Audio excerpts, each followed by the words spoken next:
At the beginning, the young elder Jinchi uses a begging bowl to catch a toad.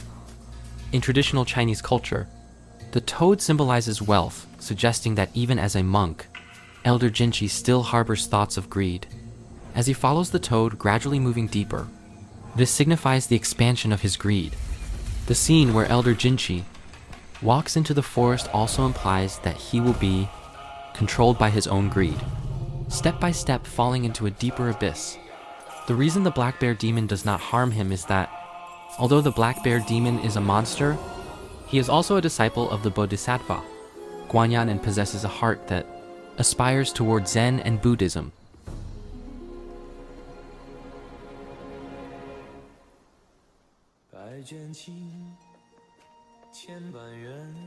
In the next scene, Elder Jinchi enters a temple. Here, we notice that the monks around him are dressed in much more luxurious robes than his. Elder Jinchi looks at them with envy in his eyes. As an adult, Elder Jinchi's robe remains plain, but his desires grow increasingly intense, culminating in his being swallowed by the black bear demon.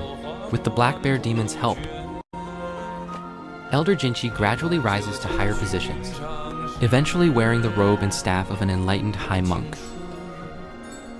When he looks back at everyone, he isn't actually looking at them, but rather at the envious gazes others have for him, seeing himself as the so-called enlightened high monk in their eyes.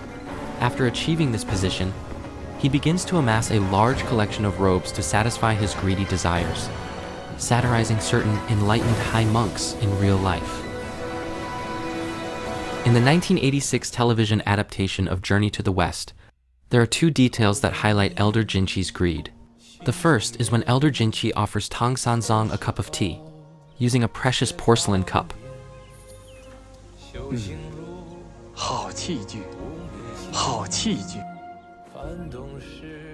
The second detail is a conversation between Elder Jinchi and Guangxi.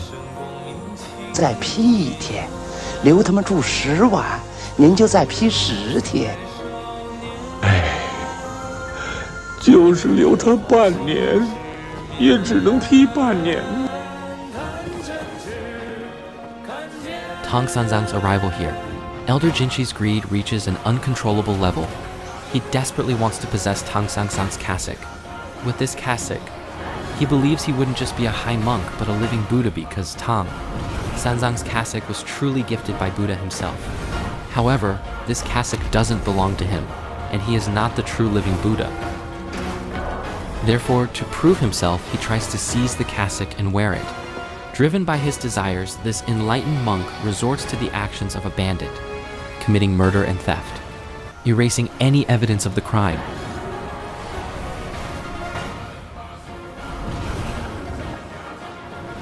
He orders his men to set a fire and kill, intending to make it look like an accidental disaster. Son Wukong, by chance, overhears their plans due to his exceptional hearing.